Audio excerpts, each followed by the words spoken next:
Welcome on behalf of the Adlai Stevenson Center on Democracy and its president, Nancy Stevenson. Our speaker is the founder and president of the National Iranian American Council, which enables its Iranian American, which enables Iranian Americans to better participate in American civic life. Dr. Trita Parsi is an expert on Iran, U.S.-Iran relations, and the geopolitics of the Middle East. Born in Iran, he moved at the age of 4 to Sweden to escape persecution. He has earned advanced degrees in Europe and the United States, authored several books, of which Losing an Enemy, Obama, Iran, and the Triumph of Diplomacy is the latest. He has served as an adjunct professor of international relations at Johns Hopkins, as an adjunct scholar at the Middle East Institute, and as a policy fellow at the Woodrow Wilson International Center for Scholars. Our distinguished speaker has followed Middle East politics in the field and has extensive experience on Capitol Hill and at the United Nations. He is widely consulted and interviewed, fluent in Farsi and Swedish. He has agreed to address us in English. He promised he would. After Q&A, we will, as usual, adjourn to the home for refreshments and socializing. It's an honor to give you Dr. Trita. Thank you. Thank you again. Thank you so much, Senator. It's a great pleasure and honor to be here with you. And thank you so much to Nancy and Nari to helping setting this up. I want to give you a bit of a warning beforehand. If you were hoping to come here and walk away really cheerful and optimistic about the state of the world and the state of the Middle East, just want to give you a bit of a heads up that's not going to happen. But I hope that I can let you know that it can happen, because it did happen. And perhaps we can find a way back to the type of policies and the type of approaches to the world in which solutions that may look extremely unlikely to achieve, such as a nuclear deal with Iran, actually were achieved. As was mentioned, this is my third book. I was really hoping that it would be different from my two previous books. My two previous books both dealt with also the geopolitics of the Middle East, particularly the rivalry between the United States and Iran. But I was hoping this one would be a little bit different, because the previous ones essentially showcase how so many opportunities for diplomacy had either been missed or neglected, driving the situation towards a military confrontation. With the third one, we actually had a triumph of diplomacy. Certainly not something that created a peace between the United States and Iran, but something that, in my view, to lose an enemy, granted that we would continue on this path. But then a certain reality TV star won the elections last November, and I ended up having to rewrite the last chapter of my book, and to a certain extent it became more similar to the previous books in terms of missing opportunities. But if we understand what went right, then I think we do still have the opportunity of being able to resurrect the chance, the prospect, the pathway towards losing an enemy. And the reason I think that's really important is because I don't think a lot of people easily can remember when was the last time we lost an enemy in the Middle East. It would be quite worthwhile to experience that again. Now, throughout these negotiations, I found myself in a rather unique situation. I was advising the Obama administration on the nuclear talks, and at the same time, I did have access to the Iranian side because of my two previous books in which I had interviewed many of the players who ended up being key players in the Iranian negotiating team, including their foreign minister, Javad Zarif. So it wasn't unusual that I could be at the White House early in the week to get a briefing from the US team, and then later in the week I would fly to Geneva or to Lausanne or Vienna, whatever the talks were. I was an analyst serving the media on the ground, but I would also get a chance to sit down with Zarif for 2 hours privately in his hotel room and be able to interview him. And this opportunity to see both sides up close, has to be able to see what their strategies were, what their tactics were, what their fears were, what they were hoping to achieve. their domestic political limitations and things that were constantly challenging them. And I thought that this up close, up front privilege that I had, really, I should use it to write a book, to tell the story of how an international crisis that truly was on the verge of a military confrontation actually was resolved peacefully through negotiations, without a single shot being fired and without a single angry 4 a.m. tweet being sent off. And if we can learn from that experience, perhaps we can replicate it elsewhere. And one of the cases, of course, that would be very critical to replicate it today would be North Korea. But throughout all of this, and in the aftermath, I think it's become even clearer. The nuclear negotiations with Iran were not just about the nuclear issue. It was about so much more. It was about the geopolitics of the Middle East. And it's the geopolitics of the Middle East that is now also compelling certain countries in the region to be adamantly opposed to the nuclear deal. It's not because of the details of the deal. It's because of everything, the context in which it founds itself. So I want to take you back a little bit to explain exactly why that is. I'm going to take you to April 2012. At a time when the United States is imposing crippling sanctions on the Iranians are proceeding rather aggressively with their nuclear program. The Israelis are giving regular threats of taking military action against Iran's nuclear program. During this time, in April 2012, a most unusual group of people met in a very, very small country in Europe, far away from the eyes of the media. You had several Iranian officials there, including 2 members of the Iranian nuclear negotiating team. You had several American officials there, including one very, very senior American general. And perhaps most surprisingly, you had 5 Israelis there. At a time when the Israelis and the Iranians were not, forget about talking to each other, they were not recognizing each other's right to exist. This was rather unusual meeting that was taking place. But what was even more shocking was actually what was said. I'm going to give you a quote. "This is not about enrichment. It was never about enrichment." The Israeli general, actually it was not a general, but he was a very, very senior person, looked straight into the eyes of the Iranians at this meeting and uttered these words. It was quite stunning, because for more than 2 decades, we had heard over and over again that Iran's nuclear program, particularly its enrichment of uranium, constituted an existential threat to Israel. Now, however, the Israelis were looking straight into the eyes of the Iranians and saying, you know what, it actually wasn't about enrichment. Instead, he proceeded and he explained that Israel could not accept that the Iranians were still questioning Israel's right to exist, and that Israel could not accept that the United States would come to terms with Iran through a nuclear agreement, regardless of its detail, without Iran coming to terms with Israel. He said, we need to see a sweeping attitude change on behalf of Iran.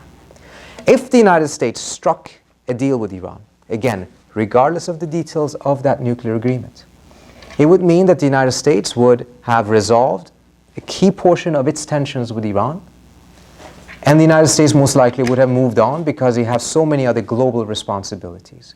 Israel, the Israelis reckoned, would still be faced with a relatively hostile Iran, despite this agreement, because a reduction in US-Iran tensions would not automatically lead to a reduction in Iranian-Israeli tensions. This would leave Israel, in their view, abandoned by the United States to face Iran alone without the full backing of the United States. And as a result, in no uncertain terms, made it very clear, Israel would do everything in its power to prevent the United States from striking such a deal with Iran, unless, of course, the Iranians came to terms with the Iranians at the same time. This was not just a moment of honesty. It was a moment of utmost clarity in which some of the true driving forces of this conflict actually were discussed openly in this closed setting. This is not the talking point that you will hear on Fox or CNN or MSNBC, but this is the honest conversation that was taking place between representatives of their countries. To better understand exactly why this was so important, I need to take you all back another 2 decades to provide the historical context of this, which I think also will help explain why we're facing some of the issues in the Middle East right now. 1991. The Soviet Union collapses, and the United States defeats Iraq in the Persian Gulf War together with a UN coalition. This sent two shock waves, one on a global setting, because now the United States is the sole superpower of the world, and on a regional scale, the previous balance was now destroyed, with Iraq being defeated, but it was not clear what the new balance in the region would look like. And what that does is that it brings forward countries, powerful countries, into a rivalry, whether they like it or not, in order to define the new order. This is what happened between Iran and Israel. Iran and Israel, throughout the previous decades, including the 80s, had actually had a close security relationship in the background, for a very simple reason. Because the Iranians and the Israelis both feared the Soviet Union and, in extension, Arab countries, strong Arab nationalist countries that had the backing of the Soviet Union. These two common security imperatives ensured that during the time of the Shah, Israel and the Iranians were working very closely behind the scenes together, and somewhat openly at times, but it also ensured that it continued in the 1980s. That's part of the reason why we saw in 1986 the Iran-Contra scandal, an Israeli effort to bring the United States and Iran closer together. We were actually a very different type of a situation in the 1980s, in which the Israelis were the ones who were lobbying Washington to talk to Iran, to sell arms to Iran, and not to pay attention to Iran's very anti-Israeli rhetoric. Because at the end of the day, from a strategic standpoint, it was more dangerous for the Israelis if Iraq and Saddam Hussein had defeated Iran in the Iraq-Iran war. But by 1991, all of this changes, because the Soviet Union is gone and Iraq is defeated. So now you had a completely different geopolitical constellation in the region, one in which Iran and Israel emerged as two of the more powerful states. And that reality brought them into a rivalry, trying to define the new balance in the region, and of course defining it in their own favor. The Israelis moved first, and they moved very cleverly. Because of the Persian Gulf War, the United States was now making a major push to resolve the Israeli-Palestinian conflict. The Israelis went to the United States and argued that in order for Israel to be able to take the risk for peacemaking between the Israelis and the Palestinians, the United States needs to contain and isolate Iran, which was now defined as the new threat in the region. The Bush administration at first was a bit skeptical, but the Clinton administration adopted this view. And they established a policy that was called the dual containment policy, a policy that was essentially aimed at isolating Iran and Iraq in the region at the same time, creating a new balance in the region centered on Israel, Saudi Arabia, and Egypt. For the Israelis and the Saudis, this was excellent. This essentially may ensure that their rivals were checked by US power, not their own power, and it gave them maximum maneuverability. For the Iranians, this was a disaster. They were hoping that after the 1991 Persian Gulf War, they would come out of the cold, come out of their isolation. They had, behind the scenes, worked a little bit with the United States against Iraq, and they were hoping that they would be rewarded. Instead, the United States doubled down on Iran's isolation. The Iranians responded by doubling down on extremism, and they started to massively support groups that were using violence and terror against Israelis. Their calculation being that the weakest link in the American strategy was the peace process. If the peace process failed, none of the other objectives of the United States would be able to be achieved. And the Iranians truly did everything they could to really unravel the new American order in the region. But despite all of their efforts, it wasn't Iran that succeeded in bringing down Pax Americana at the time.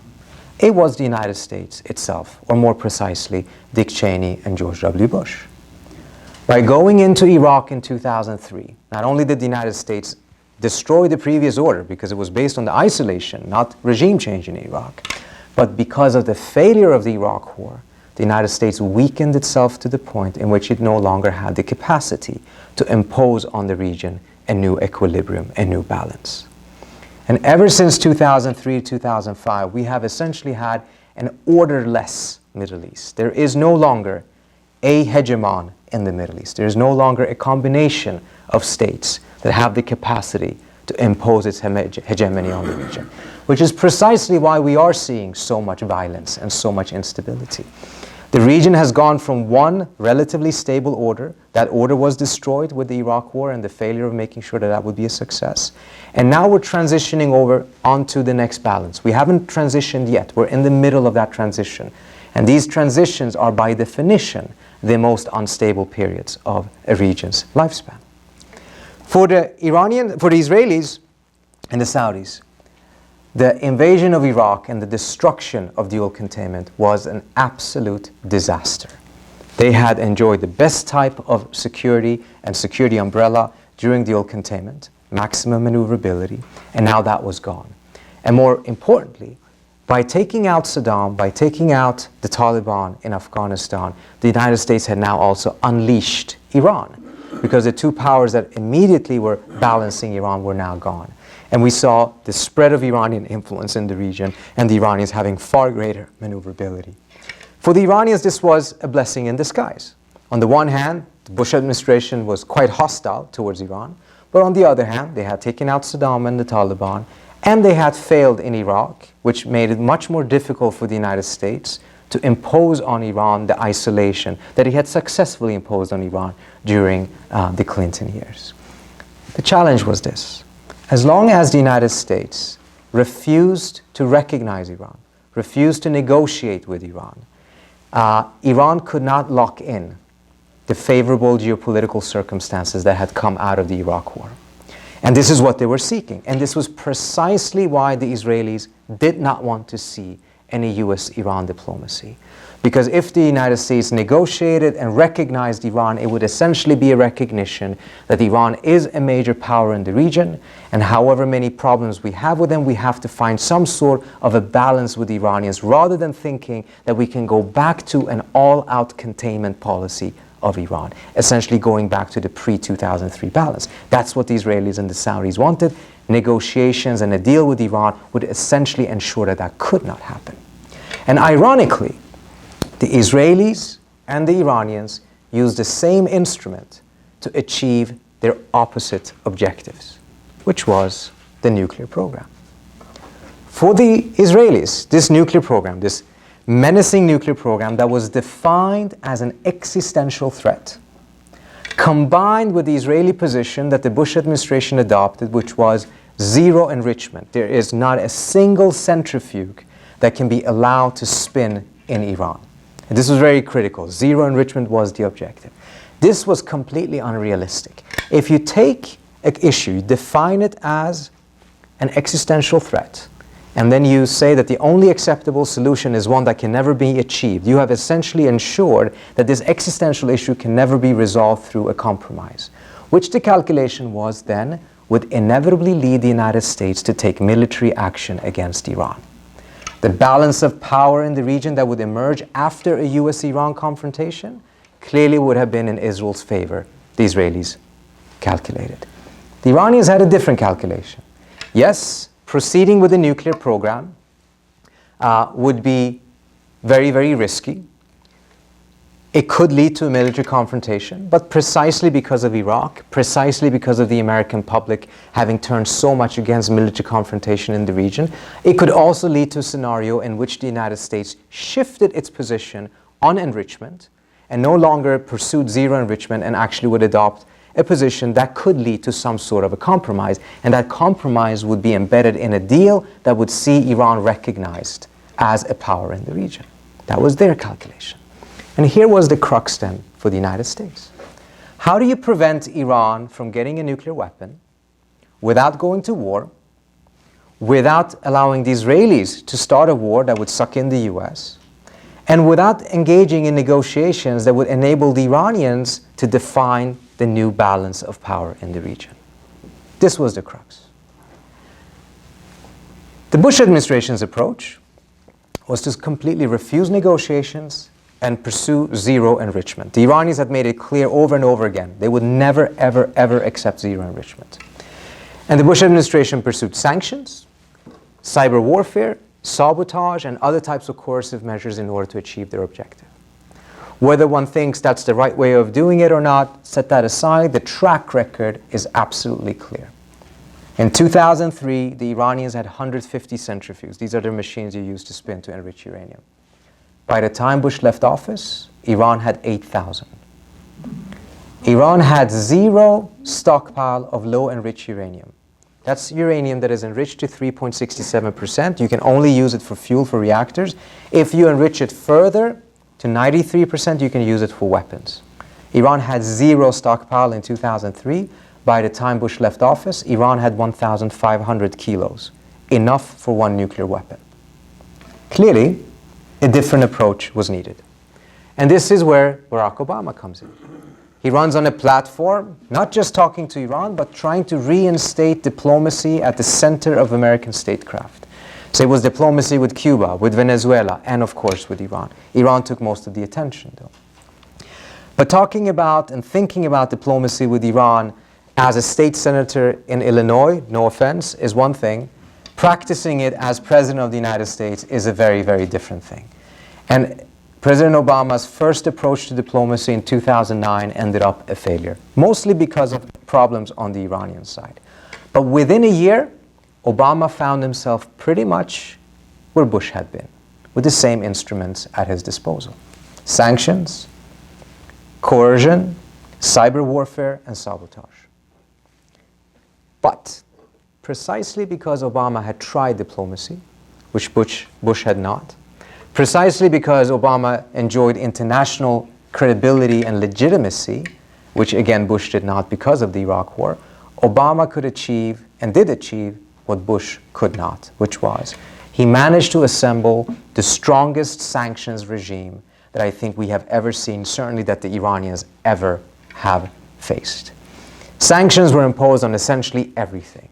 The US even managed to convince the Europeans to cut all of their imports of oil from Iran. 40% of Iran's oil was being exported to Europe. Within 6 months, it went down to zero. The United States imposed sanctions on Iran's central bank, effectively cutting Iran off of all international financial systems.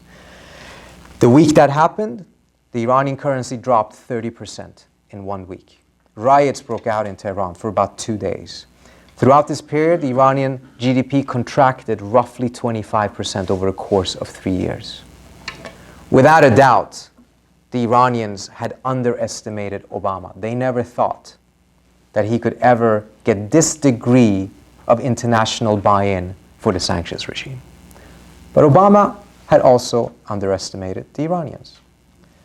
They were hurting, but they were not breaking, nor were they without a response.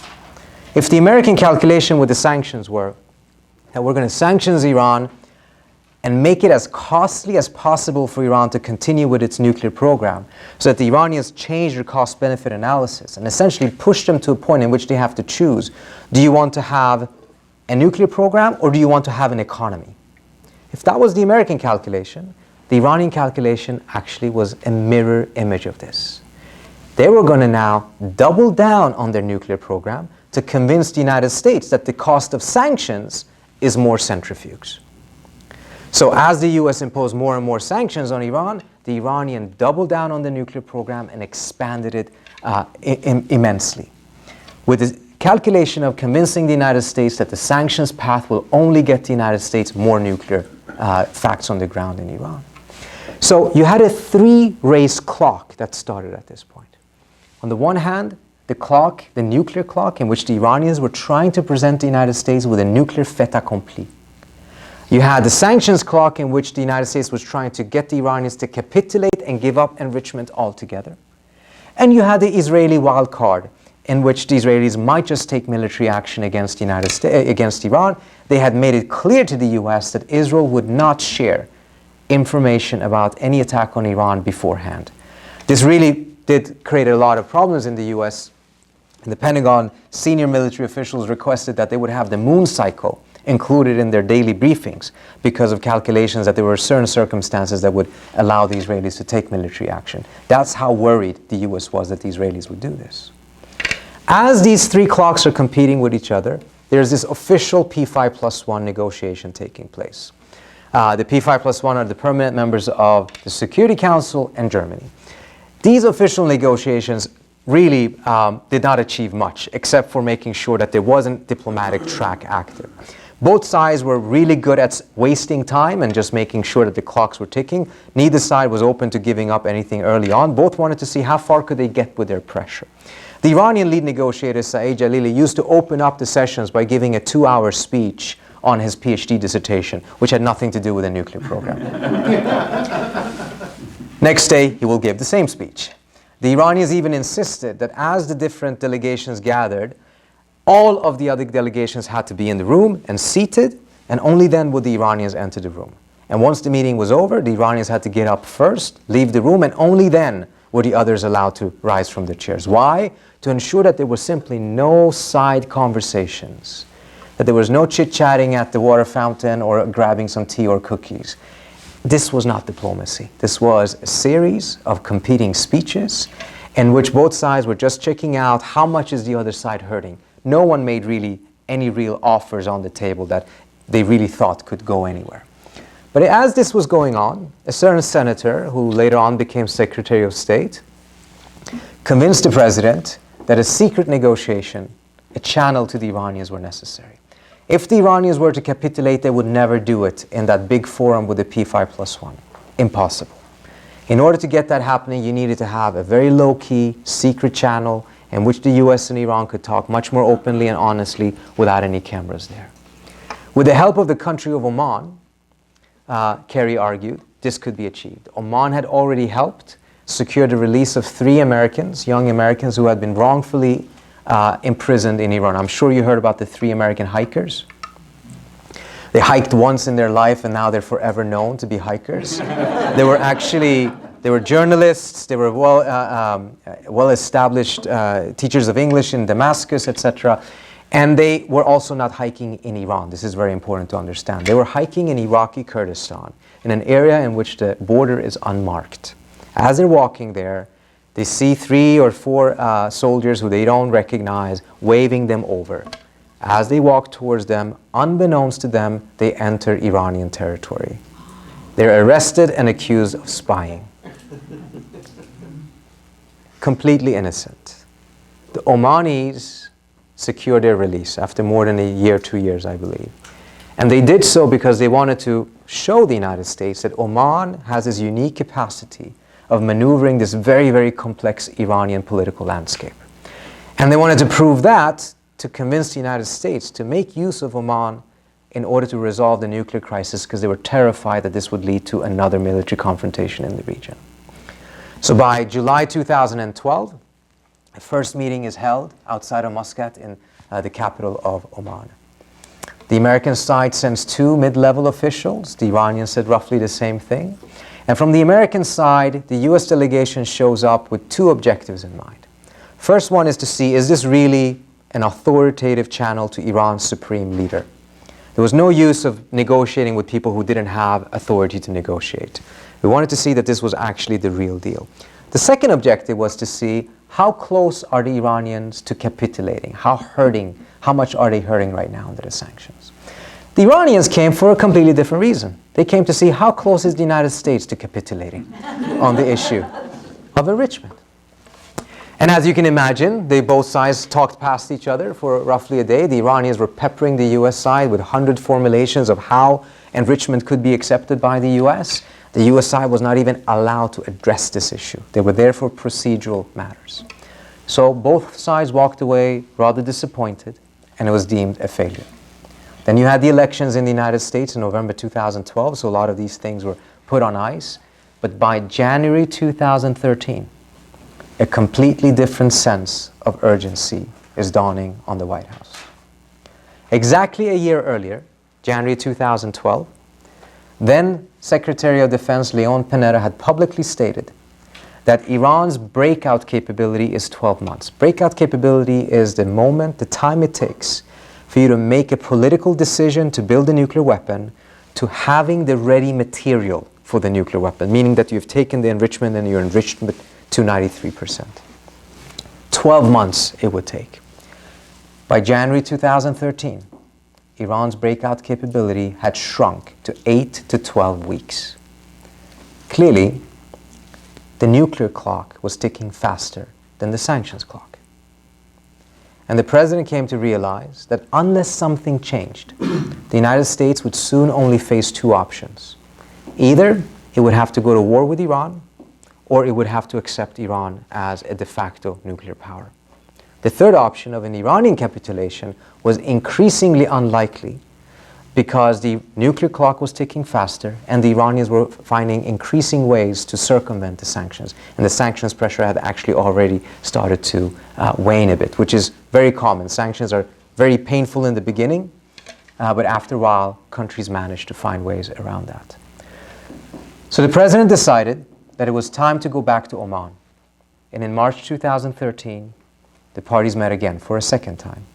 This time, however, the United States did not send two American diplomats at the mid-level. Instead, they sent a full delegation led by then Deputy Secretary of State Bill Burns, the number 2 at the State Department, with a full delegation of non-proliferation experts. The Iranians said the same thing. They sent their Deputy Foreign Minister. But most importantly, this time around, the United States equipped its diplomats with an instrument they had never been allowed to even touch before, which was a very, very carefully crafted statement on how and under what circumstances the United States would be willing to accept enrichment on Iranian soil, which was the Iranian absolute red line, bottom line. This was exactly what the Iranians had been waiting for, an acceptance of enrichment, which then would allow them to show flexibility. But despite the fact that on this critical issue of substance, they had now moved much closer to each other, it wasn't enough, because 37 or so 35 years of US-Iran enmity and mistrust was so deep that they couldn't trust each other on this issue. The Iranians insisted they needed to have this statement in writing. They couldn't go back to Tehran and say, well, look, the Americans promised that they would accept it.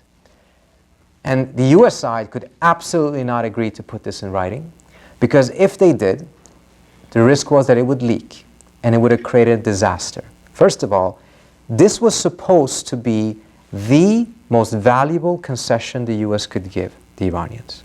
The Obama administration had always recognized that they would have to play it, but their plan was to play it at the end of the negotiation, not at the beginning of a negotiation.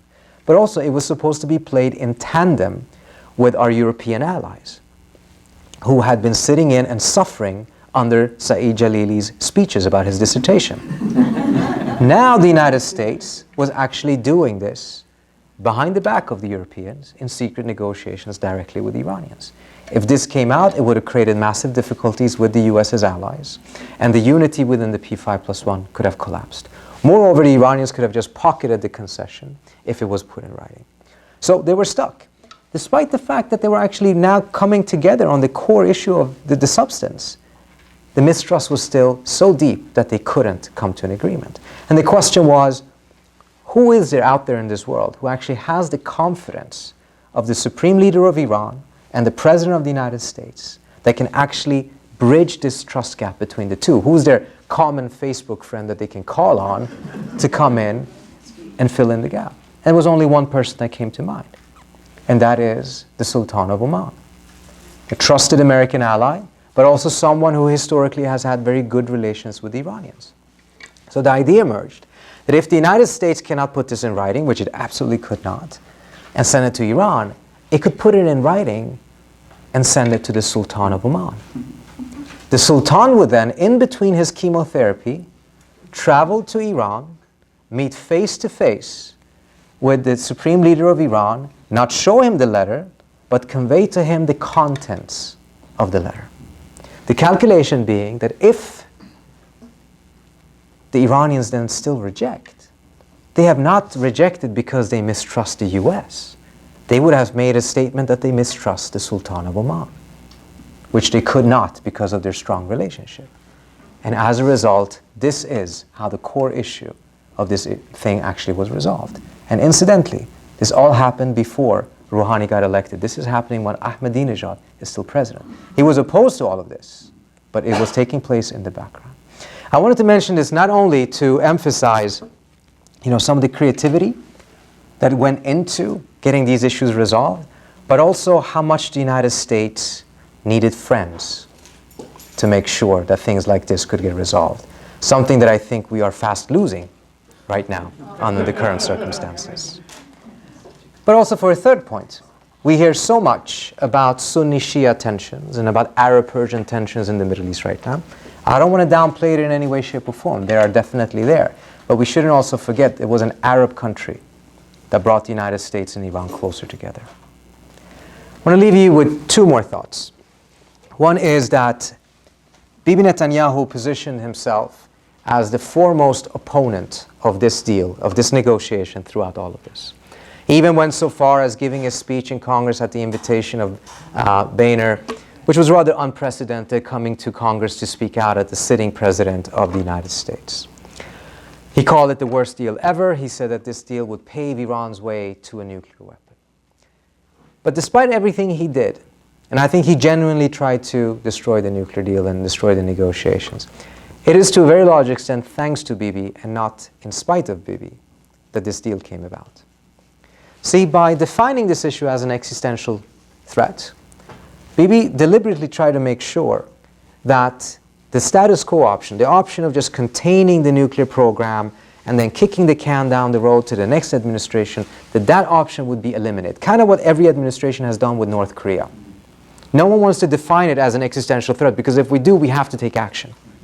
He defined it as an existential threat to eliminate the status quo option and force the United States to take action.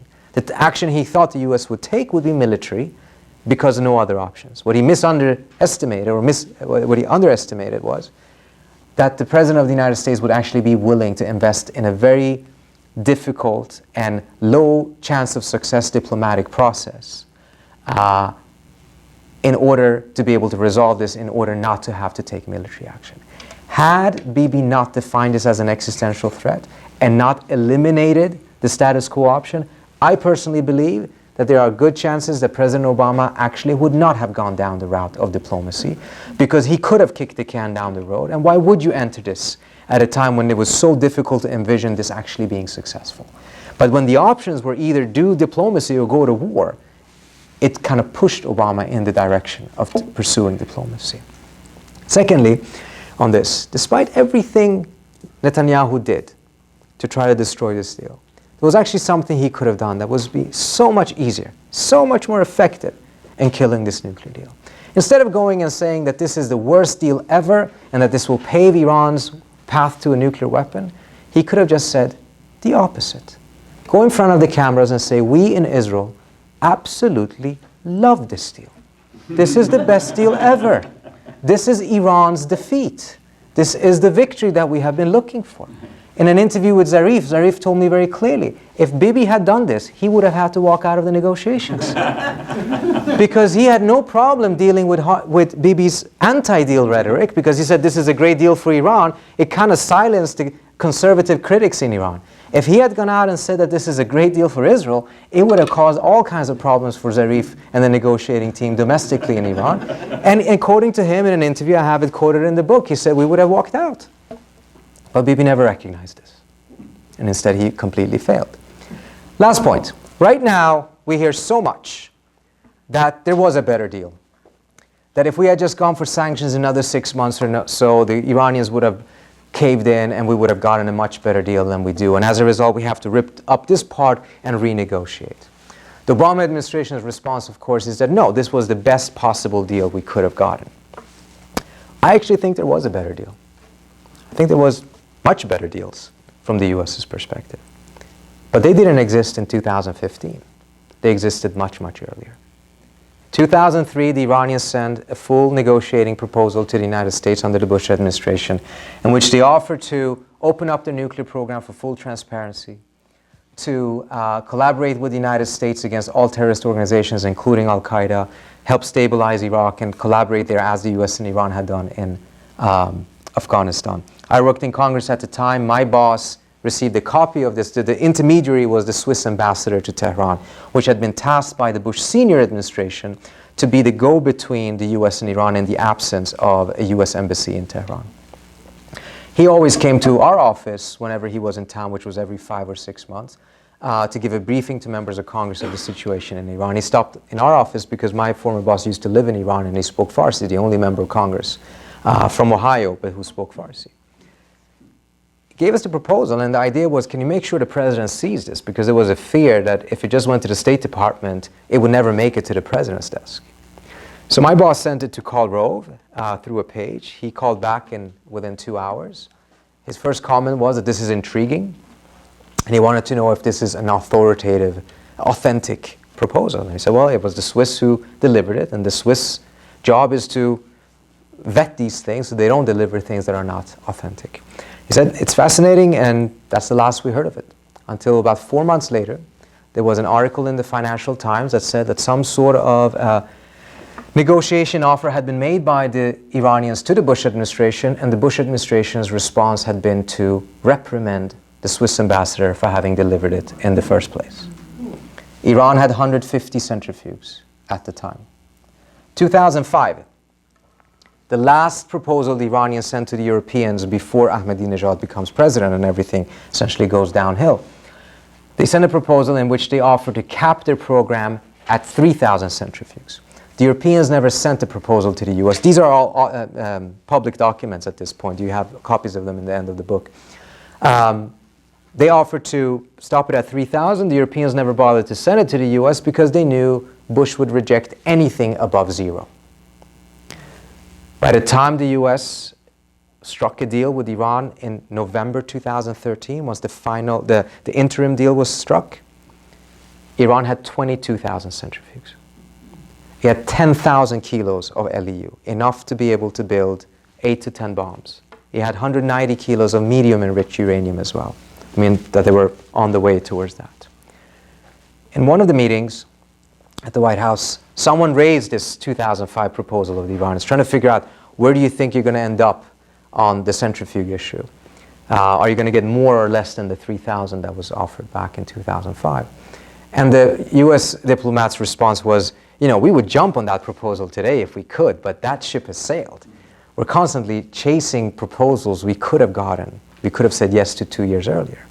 A couple of weeks later, I'm in Lausanne, and I'm having a meeting with Zarif, interviewing him, and I'll try to do the same thing, trying to see, where do you think you're going to end up on enrichment? Do you think you're going to get more or less than the 3,000 you offered in 2005? And he chuckled and said, 3,000? That was just an openings bid. We were going to settle for 1,000 centrifuges. Now, whether that's true or not, I don't know. But with the final deal, we got them down from 22,000 centrifuges to 5,000 centrifuges. 2,000 more than their opening bid in 2005. After 10 years of sanctions, we actually got a deal in which the Iranians roughly have twice as much as they had in 2005. But in 2005, we were wedded to this strategy so focused on just pressure and sanctions, combined with completely unrealistic objectives.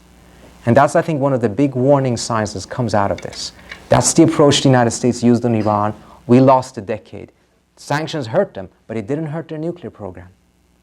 And they actually ended up getting more time on their end. And it's not just the number of centrifuges and the kilos of LEU. The amount of knowledge that they gained over this period of this decade of the nuclear program is now such that the US reached the conclusion there is no military option. Because they have enough knowledge, they can always rebuild it again.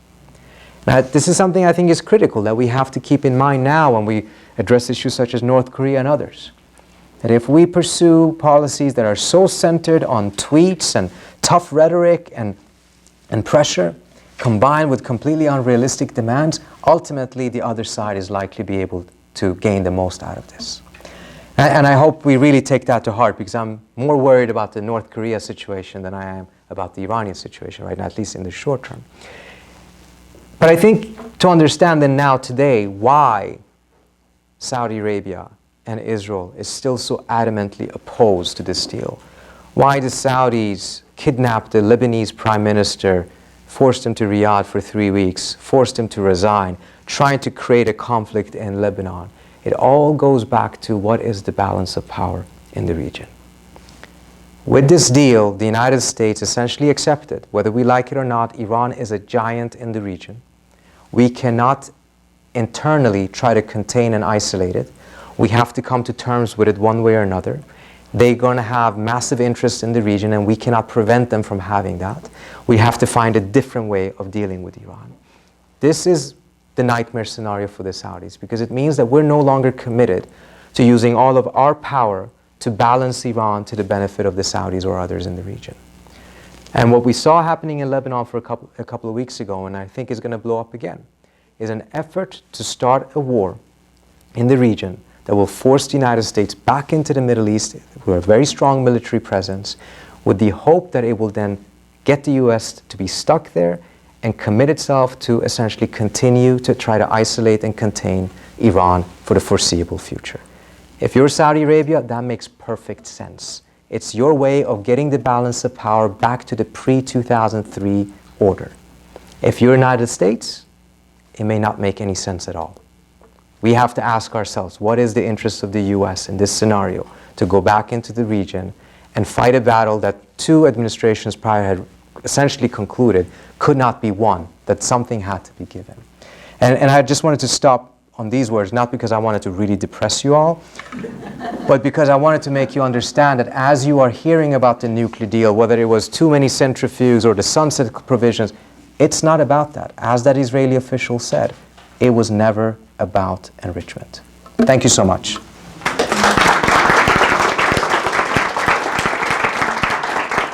Do I moderate?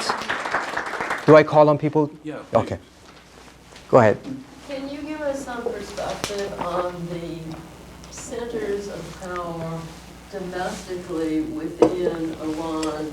If you look at the structure, their governmental or power structure, there's so many circles of interest, and particularly then and now. Like, you know, did the Revolutionary Guard have a position? Did they even know about this? Are they as strong as they were, which we hear they are? And recently we hear that the position of Washington now is uniting these centers. Can you talk a little bit Definitely. about how that works? So the Iranian power structure is rather complex, and what I think oftentimes has been viewed as a disunited and very complex system, which makes it very difficult to be able to strike a deal with them, because there's always going to be an element there that's going to undermine it. And historically, that's not an incorrect interpretation. We saw that, for instance, the reason the Iran-Contra scandal became known was because of a leak on the Iranian side in which a competing faction leaked the story to a Lebanese paper, and then it created a massive, massive crisis in the United States. So that has been the case. What is so fascinating with the nuclear negotiations and what happened roughly after December 2011 in Iran is that there was a consensus reached in the Iranian elite that some sort of relationship with the United States was needed. The question was no longer whether the Iranians could continue without a relationship, but what type of relationship that would be. And from the hardline perspective, which does include elements of the IRGC, the red line was now no longer not having any relations, but that any deal would not lead to a rapprochement.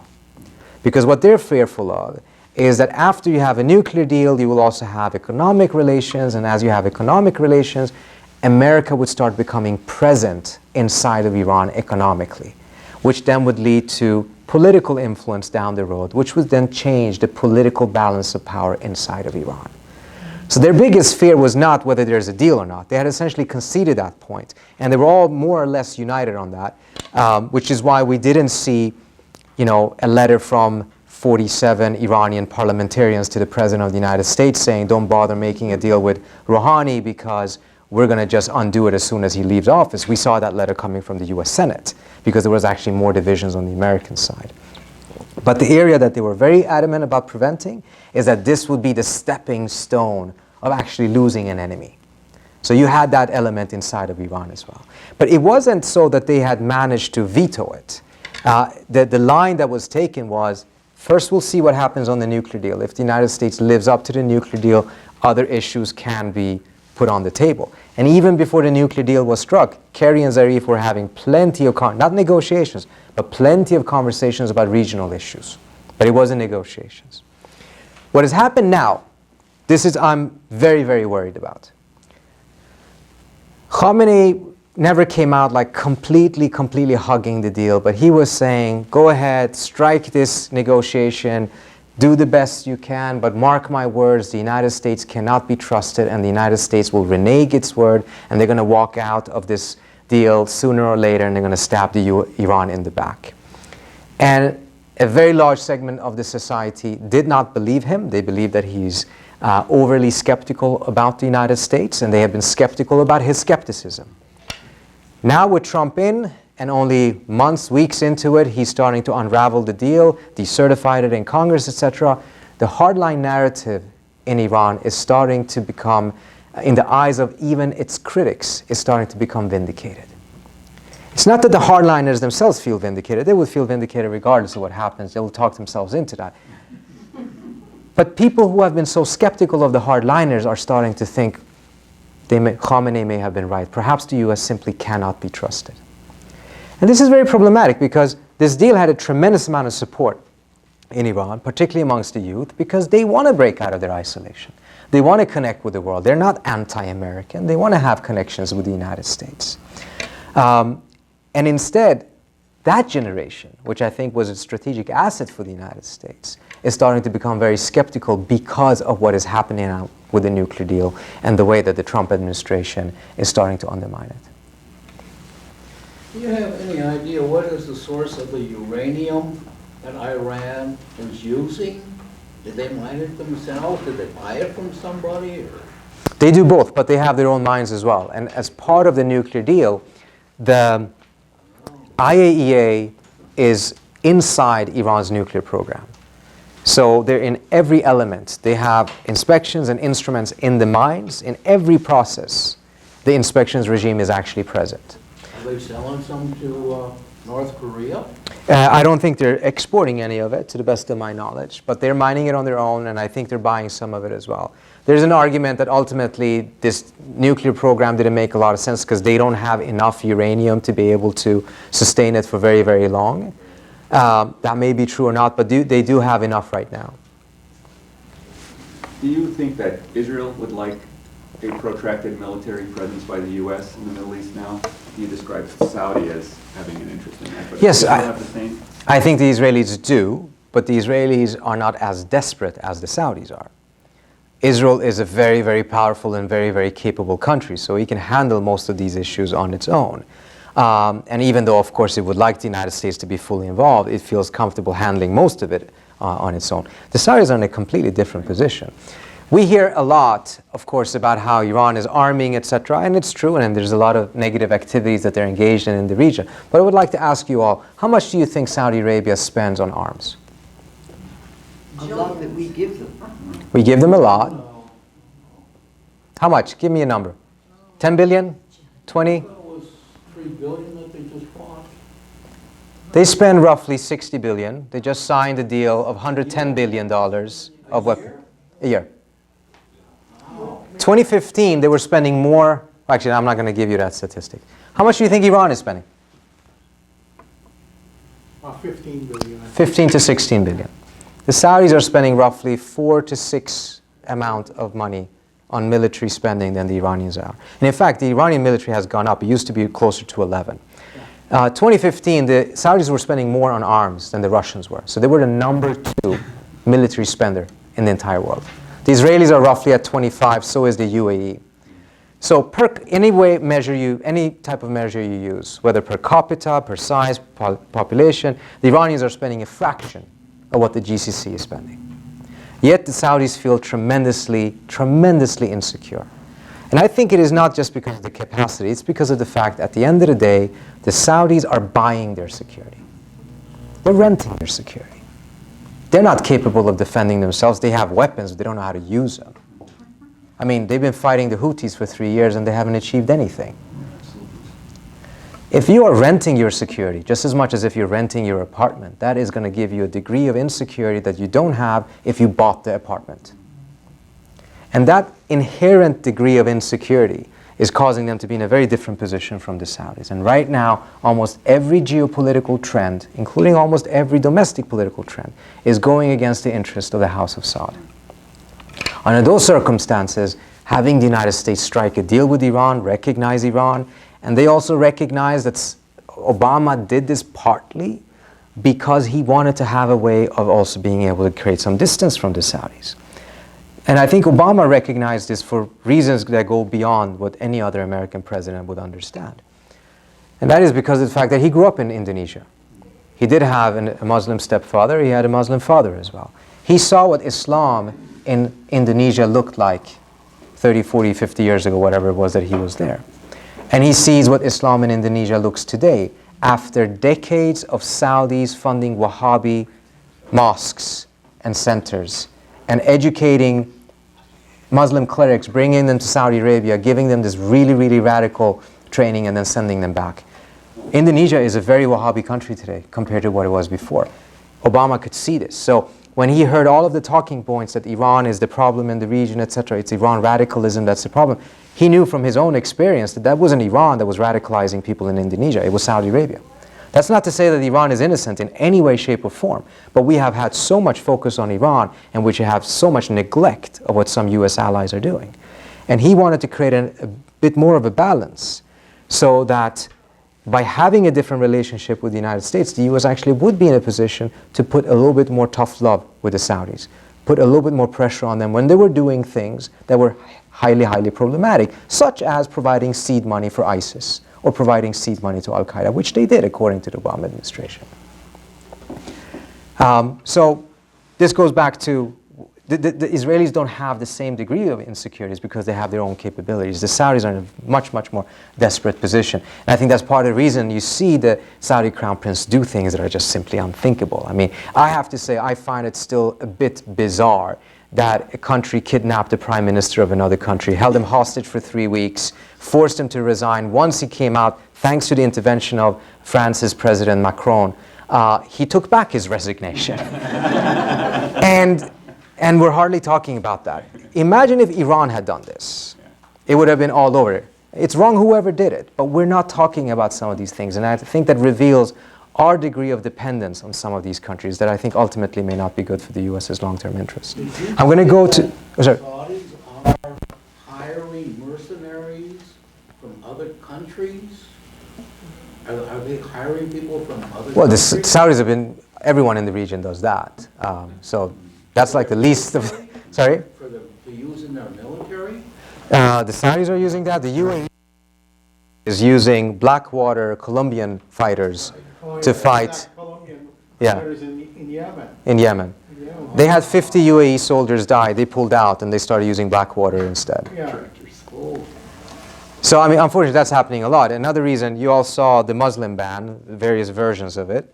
In the third version, they took out the country of Sudan, despite the fact that there was a very heavy Al-Qaeda presence in Sudan at the time.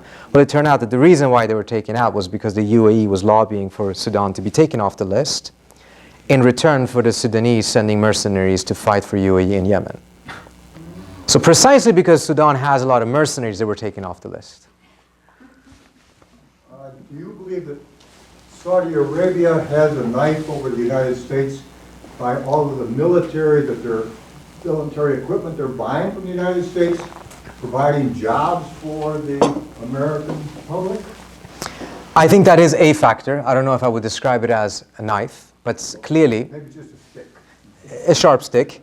But clearly there's a degree of dependence that has made it difficult for the United States to be able to push back on some of these things. I think it's definitely been to our detriment. I think we're, 15 years past 9/11, and no one can really say, look at all of the different things the Saudis have done to prevent funding to go to jihadi groups. If you take a look at the State Department's terrorist list right now, I forgot the exact numbers, but there's 50 to 60 different groups. Out of those, more than 46 are Sunni Wahhabi organizations with one link or another, financial, ideological, to Saudi Arabia. There's 2 organizations that have clear ties to Iran. So it tells you something about, what is really happening right now. And I think if we had a little bit more of independence, we would probably be in a position to be able to put more pressure to make sure that some of these activities are stopped. I'm not saying this was a central argument for a nuclear deal, but this was one of the considerations for the nuclear deal. Admiral Mike Myers put that in an op-ed in political in the midst of the debate about the nuclear deal, in which he essentially said this is the reason why he comes down in favor of it, that it would allow the United States to have a little bit more tough love and not be sucked into the Sunni Shia thing, because we don't have a dog in that fight, and we shouldn't be dragged into that. What we're having right now, though, of course, if you're in Saudi Arabia, I don't blame the Saudis for what they're trying to do. You had a president of the United States that came and made his first visit to Saudi Arabia. The first thing he said when he arrived there is that we're not here to criticize. So apparently criticism was already from the outset taken off the table. 3 days later, he's in Brussels to talk to NATO, and all he does is criticizing. All he does is criticizing. So if you have that opportunity to have a president of the United States that has completely eliminated the usual interagency processes in which decisions of this kind are made, and it essentially is more driven by, do you have access to Jared Kushner's cell phone? And you have that cell phone. You would try. You would try your best to try to get this. And part of the reason I think the Saudis right now are not agreeing to negotiate over Yemen or any of these other things is because they are holding losing cards, and if they negotiate now, they will be in a position of weakness. But they have a trump card, and that is Trump. If they can get Trump to really shift America's position deep into their side, as he has indicated at least orally that he would like to do, then you're not going to do anything until you have exhausted to see how far can you get the United States to come to be on your side and balance your enemies in the region. If you roll back the clock to pre-1991, you had the geopolitical competition with the Soviet Union, and you had a lot of hydrocarbons coming out of the Middle East. Roll the clock forward to 2017. You know, no geopolitical competition with the Soviet Union, that's gone. And turns out North America is awash in hydrocarbons. So can you talk about the strategic interests, the national interests, the interests of the United States in the Middle East region today? I'm so glad you brought that up. When Obama first came in, he did this audit, the global audit of America's resources and its challenges and commitments worldwide to see if everything is in order. And the conclusion was that the United States is tremendously overextended in the Middle East. Because, as you mentioned, the oil is no longer as valuable as it was before. The United States is now an exporter of oil because of shale oil explosion. At the same time, the cost of being the hegemon in the Middle East 30 or 40 years ago was very different. It may not have been good states, but they were functioning states. The cost today, 2017, when we have 3 failed states and a potential 2 more failed states in the next couple of years, is just astronomically different. Combine them with the fact that the benefits are far less because we don't need the oil as much as we did before. Then you add another dimension that is very important. At the end of the day, the United States' global perspective has to be focused on where and when are we likely going to see a peer competitor challenger emerge, meaning a country that has the capacity to challenge the United States on the global level. There is no country in the Middle East that has the capacity to challenge the United States on the global. Rest assured, it's not the Houthis. They may have ambitions, and the Iranians may have oversized ambitions, but capacity is a completely different thing. Asia, however, does have it. It clearly has a country at a minimum who does have that capacity, and many believe inevitably will lead to that position. And this is part of the reason why the Obama administration decided to have a pivot to Asia, because we were overextended in the Middle East, underextended in Asia. The Iran deal was part and parcel of this. Right or wrong, the president had the capacity of not stepping into yet another war in the region, meaning he didn't go into Syria. Perhaps it was the right decision, perhaps it was the wrong decision, but he had the capacity to say no to that. He reckoned that he did not have the capacity to say no to war to Iran unless the nuclear deal was resolved. So the nuclear deal was necessary to get resolved in order to be able to continue with the pivot to Asia. Otherwise, it would drag the United States back into a military confrontation. And this goes back to what I said earlier on. This is very clearly why there is a divergence of interest between some of America's long-standing allies in the region and America's own global interest. This is not an unusual situation. This is nothing particular about Israel or Saudi Arabia or the United States. This has happened countless of times in human history. You have a global power, or at least a large regional power that has a certain interest, and at times it coincides because they need each other. But now you have a scenario in which the United States' global interest has shifted because of the strategic value of the Middle East plummeting, the cost of it rising, and the United States needs to shift elsewhere. If you are Saudi Arabia and Israel, you don't like this because you're in the Middle East. You don't have the option of pivoting anywhere. So to you, the region will always be very important. But it is not the same thing for the United States any longer.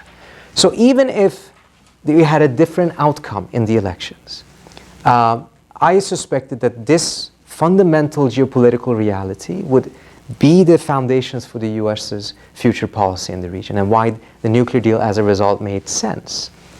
It's not about choices. I mean, these are geopolitical forces of gravity.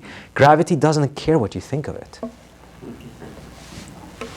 Does the U.S. recognition of Jerusalem as the capital of Israel change the equation in the Middle East, and especially what we were talking about here? It does. I think it certainly does. I think, I suspect Iran's hardliners are very pleased right now for this reason. The Iranians try to obtain a leadership position in the Muslim world, and anti-Israeli rhetoric and making the Israeli-Palestinian issue a central issue was very critical for them.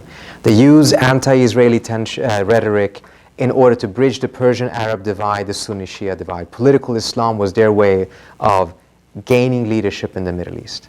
After the Arab Spring, this essentially fell apart because Syria became the central conversation in the region. And there, the Saudis were given a much better opportunity to redefine the central issue into Sunni-Shia terms. The Saudis had been pushing the narrative of a Sunni-Shia conflict for quite some time, with zero success essentially. Syria gave them that success because Iran was on the side of Assad. Iran was responsible for a lot of the killings that were taking place in Syria, most of them Sunnis. And as a result, the conversation shifted towards Syria. And this was very problematic for the Iranians.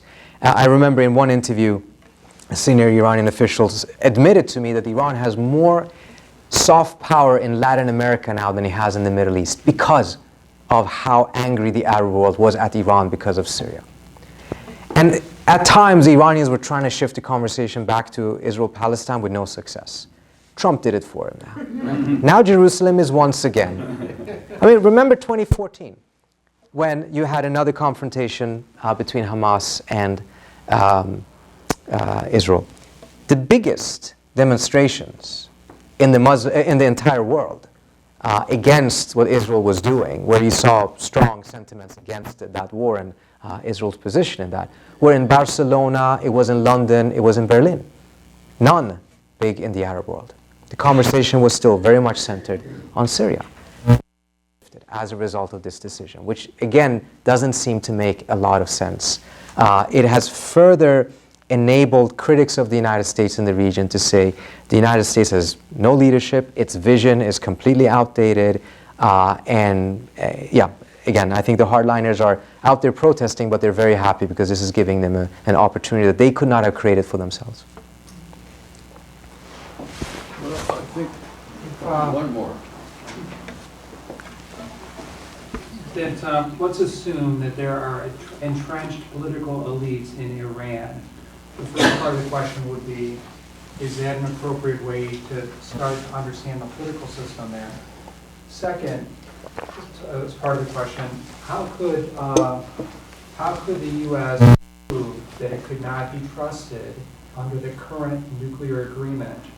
And then finally, what would be the worst thing that could happen to Iran if the U.S. proved that it could not be trusted, or if it showed it could not be trusted? So the first question was, just briefly, entrenched political elites in Iran, is that an appropriate way to start to understand how could the U.S. prove that it could not be trusted? And if that occurred, what was the worst thing that could happen to Iran? Sure. Thank you so much. On the first question, you have obviously elements that are entrenched. But again, I go back to what I said earlier on. if the belief was that they're completely entrenched, if the belief was true that they will never be able to strike a deal with the United States because it will go against the pillars of their revolution and a lot of arguments that we used to hear back in the early 2000s, then we would never have had a nuclear deal. I think the deal in and of itself kind of disproved some of those views that things are so entrenched over there that you can't see flexibility. There was actually flexibility. On the other issue, I think you meant, if the U.S. can prove that it could be trusted, and it doesn't have to do much to prove that it can't be trusted at this moment. But if it is to prove that it can be trusted, it would go back to the fact that we just need to see the deal be implemented properly. The president failed to certify the deal in October of this year. That meant that he triggered a process that is now allowing Congress to snap back sanctions on Iran. If he does so, the U.S. is in clear violation of the deal. And then the question is, can the deal survive without the United States? There's a small chance that could happen if European and other countries stick by the deal and they provide the Iranians with some of the economic benefits that they were promised, then there's a likelihood that it could survive. I think there's a deeper problem though here. I don't know if anyone here paid attention to the speech of the German foreign minister yesterday. It's going to come down to, I think it's going to be seen as a rather historic speech in which he said that Europe has to completely chart its own way now. It cannot depend on the United States. But the most important thing that he said was this. He said, this is not a function of Trump. This will continue after Trump. This is a divergence that is not dependent on the personality of Trump. This is a divergence because there are sentiments in the United States that go beyond Trump, in which the U.S. is turning against a very global order it itself played a pivotal role establishing. And for Europe, they're not turning away against that order. They believe that is to be absolutely essential to their security. Part of the reason why the Europeans are sticking so firmly with the deal, I think, is because they're seeing the pattern. They're seeing that this is just another step in a pattern of NATO, UNESCO, the Paris Agreement, this. If they don't draw the line in the sand here, there will just be 1 or 2 or 3 more agreements that they fear that the United States will start ripping up. When it comes to whether Congress does this or not, and out of the 60 days, I think we have like 53 days left, and they haven't done anything yet. But that doesn't mean that the deal will survive. Because by January 14th or 15th, all that needs to happen for the deal to collapse, or at least for the United States to walk out of this deal, is for Trump to do nothing. And the reason for that is that the United States is obligated to renew waivers on sanctions every 90 or 120 days. The U.S. never lifted the sanctions. It uses its waiver right to essentially temporarily deactivate the sanctions. And as long as Iran is living up to its end of the bargain, which 9 consecutive IAEA reports have said that it does, the U.S. is obligated to continue waiving the sanctions. The first moment in which a waiver decision needs to be made after the decertification is on January 14th and 15th. If he doesn't do it, simply if he doesn't do anything, the U.S. is out of the deal. And yeah, it looks pretty unlikely, frankly, right now to see that he would do it. I think one scenario in which he may be forced to do it is because we might be at war with North Korea by that time, so he can't afford to have 2. But as it looks right now, it doesn't seem very likely that he will renew the waivers. And as a result, that will trigger a process that can cause the entire deal to collapse. If it does so, I would say, I think the Iranians are going to obviously be worse off. I think the United States is going to be much worse off. Because the Iranians, for a long time, were trying to separate the EU from the US.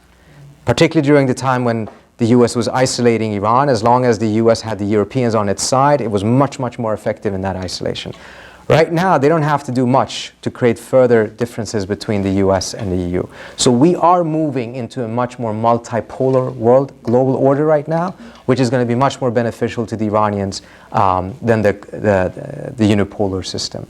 But they're going to suffer as well, because so much of what they were promised, they have not been given economically. And more importantly, I think this is going to be a major benefit for hardliners in Iran, who will say, look, these doves, they negotiated, they were so naive, they struck a deal, Iran lived up to its end of the bargain, it destroyed its reactors, and look now, the West reneged on this word once again.